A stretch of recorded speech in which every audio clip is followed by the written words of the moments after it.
Hello ಎಲ್ರಿಗೂ, welcome to my channel. ಇವತ್ತು ನಾನು ಚಿಕ್ಕ ಮಕ್ಕಳಿಂದ ದೊಡ್ಡವ್ರ ತನಕ ಎಲ್ಲ ವಯಸ್ಸವರು ಇಷ್ಟಪಡುವಂತಹ ಒಂದು ಸೂಪರ್ ಕ್ವಿಕ್ ರೆಸಿಪಿನ ತೋರಿಸ್ತಾ ಇದ್ದೀನಿ. ತುಂಬ ಈಸಿಯಾಗಿ ಮಾಡ್ಕೋಬೋದು, ತುಂಬ ಟೇಸ್ಟಿಯಾಗಿ ಕೂಡ ಬರುತ್ತೆ. ಇದನ್ನು ಬ್ರೇಕ್ಫಾಸ್ಟಿಗೆ, ಲಂಚ್ಗೆ, ಸಂಜೆ ಈವ್ನಿಂಗ್ ಸ್ನ್ಯಾಕ್ಸ್ ಥರ ಕೂಡ ಮಾಡ್ಕೊಂಡು ತಿನ್ಬೋದು. ಅದನ್ನು ಹೆಂಗೆ ಮಾಡೋದಂತ ನೋಡೋಣ ಬನ್ನಿ. ಫಸ್ಟು ನಾನಿಲ್ಲಿ ಒಂದು ಪ್ಯಾನ್ ಇಟ್ಕೊಂಡು ಅದಕ್ಕೆ ಶಾವಿಗೆನ ಹಾಕ್ಕೊಂಡು ಚೆನ್ನಾಗಿ ಹುರ್ಕೊಳ್ತಾ ಇದ್ದೀನಿ. ಆದಷ್ಟು ಸ್ವಲ್ಪ ಬಿಸಿ ಆಗಲಿ, ಹಾಗೆ ಲೈಟಾಗಿ ಕಲರ್ ಚೇಂಜ್ ಆಗೋ ತನಕನೂ ಹುರ್ಕೊಳ್ಳಿ, ಜಾಸ್ತಿ ಹುರಿಯೋದಕ್ಕೆ ಹೋಗ್ಬೇಡಿ. ಲೋ ಫ್ಲೇಮು ಇಲ್ಲ ಮೀಡಿಯಮಲ್ಲಿ ಇಟ್ಕೊಂಡ್ಬಿಟ್ಟು ಹುರ್ಕೊಳ್ಳಿ, ಇಲ್ಲಾಂದರೆ ಜಾಸ್ತಿ ಇಟ್ಕೊಂಡ್ರೆ ತುಂಬ ಹೊತ್ತು ಹೋಗ್ಬಿಡುತ್ತೆ. ನೋಡಿ, ಇವಾಗ ಇಷ್ಟು ರೋಸ್ಟ್ ಆಗಿದೆ, ಆದಷ್ಟು ಸ್ವಲ್ಪ ಕಲರ್ ಚೇಂಜ್ ಆಗಿದೆ ಒಂದೊಂದು. ಈಗ ಅದನ್ನು ಸೈಡ್ಗೆ ಇಟ್ಕೊಂಡು ಇನ್ನೊಂದು ಬಾಣಲಿಯಲ್ಲಿ ಒಂದು ಸ್ವಲ್ಪ ನೀರು ಹಾಕ್ಕೊಳ್ತಾ ಇದ್ದೀನಿ. ಅಂದರೆ ಆ ಶಾವಿಗೆ ಎಷ್ಟು ತೊಗೊಂಡಿದ್ದೀರ ಅದು ಮುಳುಗೋ ಅಷ್ಟು ನೀರು ಹಾಕ್ಕೊಂಡ್ರೆ ಸಾಕಾಗುತ್ತೆ. ಈಗ ನೀರು ಕಾಯ್ದ ಮೇಲೆ ನಾನು ಇಲ್ಲಿ ಹುರಿದಿಟ್ಕೊಂಡಿರೋಂಥ ಶಾವಿಗೆನ ಹಾಕ್ಕೊಳ್ತಾ ಇದ್ದೀನಿ. ಶಾವಿಗೆನ ಹಾಕ್ಕೊಂಡು ಅದಕ್ಕೆ ಒಂದು ಸ್ವಲ್ಪ ಉಪ್ಪು, ಒಂದು ಸ್ಪೂನ್ ಎಣ್ಣೆ ಹಾಕ್ಕೊಳ್ಳಿ. ಈ ರೀತಿ ಹಾಕ್ಕೊಳ್ಳೋದ್ರಿಂದ ಎಣ್ಣೆ ಮತ್ತು ಉಪ್ಪಿಂದ ಸ್ವಲ್ಪ ರುಚಿ ಬರುತ್ತೆ. ಹಾಗೆ ಎಣ್ಣೆಯಿಂದ ಶಾವಿಗೆ ಒಂದೊಂದು ಅಂಟಲ್ಲ, ಬಿಡಿಯಾಗಿ ಉದ್ರುದ್ರಾಗಿ ಬರುತ್ತೆ. ಹಾಗಾಗಿ ಒಂದು ಸ್ಪೂನ್ ಎಣ್ಣೆ ಹಾಕ್ಕೊಂಡು ಒಂದು ಸಲ ಚೆನ್ನಾಗಿ ಮಿಕ್ಸ್ ಮಾಡಿ ಅದು ಚೆನ್ನಾಗಿ ಬೇಯೋದಕ್ಕೆ ಬಿಡಿ. ಒಂದು 5-10 ಮಿನಿಟ್ಸ್ ಬೆಂದರೆ ಸಾಕು, ಅಷ್ಟರಲ್ಲೇ ಬೆಂದೋಗ್ಬಿಡುತ್ತೆ. ಆವಾಗವಾಗ ನೋಡ್ಕೊತಾ ಇರಿ. ನೋಡಿ, ಇವಾಗ ಒಂದು 5 ಮಿನಿಟ್ಸ್ ಆಗಿದೆ, ಆಲ್ರೆಡಿ ಬೆಂದಿದೆ. ಇದು ಬೆಂದಿದೆಯಾ ಇಲ್ವಾ ಅಂತ ಅಂದರೆ ಯಾವ ಒಂದು ಕನ್ಸಿಸ್ಟೆನ್ಸಿಯಲ್ಲಿ ಇರಬೇಕು ಅಂತ ತೋರಿಸ್ತೀನಿ ನೋಡಿ.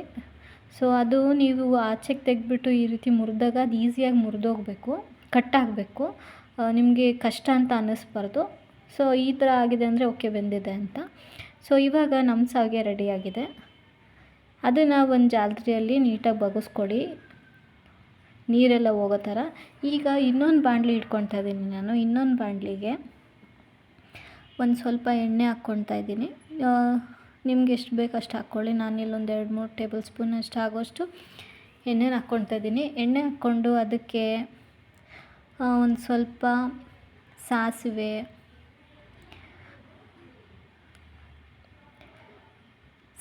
ಚಿಟಪಟ ಅನ್ನೋದಕ್ಕೆ ಸ್ಟಾರ್ಟ್ ಆದಮೇಲೆ ಒಂದು ಸ್ವಲ್ಪ ಜೀರಿಗೆ ಹಾಕ್ಕೊಳ್ತಾ ಇದ್ದೀನಿ. ಒಂದು ಅರ್ಧ ಸ್ಪೂನು ಇಲ್ಲ ಒಂದು ಸ್ವಲ್ಪ ಹಾಕ್ಕೊಂಡ್ರೆ ಸಾಕಾಗುತ್ತೆ. ಅದಕ್ಕೆ ಇವಾಗ ಕಡಲೆ ಬೀಜ ಹಾಕ್ಕೊಳ್ತಾ ಇದ್ದೀನಿ. ಕಡಲೆ ಬೀಜನ ಎಣ್ಣೆಲೇ ರೋಸ್ಟ್ ಮಾಡಿದ್ರೆ ತುಂಬಾ ಚೆನ್ನಾಗಿ ಟೇಸ್ಟ್ ಬರುತ್ತೆ. ಹಂಗಾಗಿ ಬೇಗನೆ ಫಸ್ಟಿಗೆ ಹಾಕ್ಕೊಳ್ಳಿ ಕಡಲೆ ಬೀಜನ. ಆಮೇಲೆ ಲಾಸ್ಟಿಗೆ ಹಾಕ್ಕೊಳ್ಳೋಕೆ ಹೋದರೆ ಕಡಲೆ ಬೀಜ ಅಷ್ಟು ಬೇಯಲ್ಲ. ಫಸ್ಟಿಗೆ ಹಾಕ್ಕೊಂಡು ಚೆನ್ನಾಗಿ ರೋಸ್ಟ್ ಮಾಡಿಕೊಂಡ್ರೆ ಒಂದೊಳ್ಳೆ ಟೇಸ್ಟ್ ಸಿಗುತ್ತೆ. ನಾನಿಲ್ಲಿ 1-2 ಟೇಬಲ್ ಸ್ಪೂನ್ ಆಗೋಷ್ಟು ಕಡಲೆ ಬೀಜ ಹಾಕ್ಕೊಳ್ತಾ ಇದ್ದೀನಿ. ಅದು ಬೇಯೋಷ್ಟು ನೀಟಾಗಿ ಸೌಟ್ ಆಡಿಸ್ಕೊಳ್ಳಿ. ನೋಡಿ, ಒಂದು 30 ಸೆಕೆಂಡ್ಸ್ ಆದಮೇಲೆ ಈ ರೀತಿಯಾಗಿ ಚೇಂಜ್ ಆಗಿದೆ ಕಡಲೆ ಬೀಜದ ಕಲರು. ಇವಾಗ ಇದು ಆಗಿದೆ ಅಂತ. ಈ ರೀತಿ ಮಾಡಿಕೊಡೋದ್ರಿಂದ ಮಕ್ಳಿಗೂ ಇಷ್ಟ ಆಗುತ್ತೆ ಕಡಲೆ ಬೀಜ. ಹಾಗೆ ಇದಕ್ಕೆ ನಾನೀಗ ಕಡಲೆಕಾಳು ಹಾಕ್ಕೊಳ್ತಾ ಇದ್ದೀನಿ. ಕಡಲೆಬೇಳೆ ಹಾಕ್ಕೊಳ್ತಾ ಇದ್ದೀನಿ. ಇದು 1 ಟೇಬಲ್ ಸ್ಪೂನ್ ಕಡಲೆಬೇಳೆ, ಹಾಗೆ 1 ಟೇಬಲ್ ಸ್ಪೂನು ಕೋಸಂಬರಿ ಮಾಡ್ತಾರಲ್ಲ ಆ ಕಾಳು, ಏನದು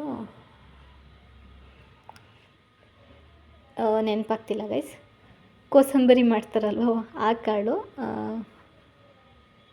ಹೆಸರು ಕಾಳು ಅನಿಸುತ್ತೆ, ಅದನ್ನ ಹಾಕ್ಕೊಳ್ಳಿ. 1 ಟೇಬಲ್ ಸ್ಪೂನ್ ಅದು, 1 ಟೇಬಲ್ ಸ್ಪೂನ್ ಇದು.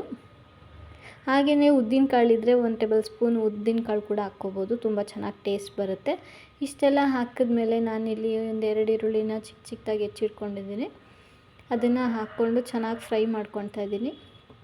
ಹಾಗೆ ಒಂದು 3-4 ಹಸಿರು ಮೆಣಸಿನ್ಕಾಯಿ ಹಾಕ್ಕೊಂಡಿದ್ದೀನಿ. ಹಸಿರು ಮೆಣಸಿನ್ಕಾಯಿ ಬೇಡ ಅಂತ ಅನ್ನೋರು ರೆಡ್ ಕಲರ್ ಮೆಣಸಿನ್ಕಾಯಿ ಕೂಡ ಹಾಕ್ಕೋಬೋದು, ಒಣಮೆಣ್ಸಿನ್ಕಾಯಿನ. ಅದು ಕೂಡ ಒಂದೊಳ್ಳೆ ಟೇಸ್ಟ್ ಕೊಡುತ್ತೆ. ಈಗ ನಾನು ಇದಕ್ಕೆ 1-2 ಕಡ್ಡಿ ಆಗೋಷ್ಟು ಕರಿಬೇವು ಸೊಪ್ಪನ್ನ ಹಾಕ್ಕೊಳ್ತಾ ಇದ್ದೀನಿ. ಎಲ್ಲನೂ ಹಾಕಿ ಚೆನ್ನಾಗಿ ಮಿಕ್ಸ್ ಮಾಡಿ ಈರುಳ್ಳಿ ಆದಷ್ಟು ಸ್ವಲ್ಪ ಕಂದು ಬಣ್ಣ ಬರೋ ತನಕನೂ ಚೆನ್ನಾಗಿ ಫ್ರೈ ಮಾಡ್ಕೊತಾ ಇದ್ದೀನಿ ನಾನಿಲ್ಲಿ. ನೋಡ್ಬೋದು.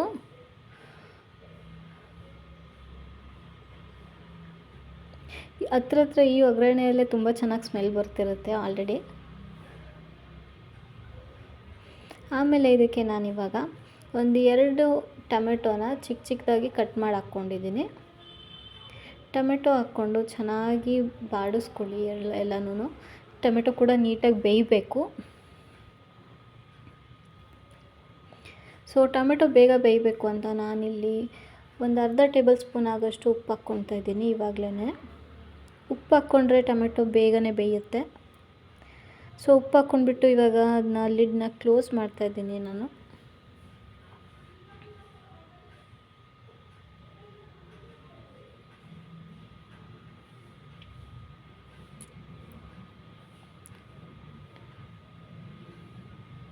ಟೊಮೆಟೊ ಕೂಡ ಚೆನ್ನಾಗಿ ಬೇಯಬೇಕು. ಹಾಗೆಯೇ ಇದೇ ಟೈಮಲ್ಲಿ ನಾನು ಒಂದು ಅರ್ಧ ಟೇಬಲ್ ಸ್ಪೂನ್ ಆಗೋಷ್ಟು ಅರಿಶಿನ ಹಾಕ್ಕೊತಾ ಇದ್ದೀನಿ. ಅರಿಶಿನ ಹಾಕ್ಕೊಂಡು ಚೆನ್ನಾಗಿ ಮಿಕ್ಸ್ ಮಾಡ್ಕೊತಾ ಇದ್ದೀನಿ.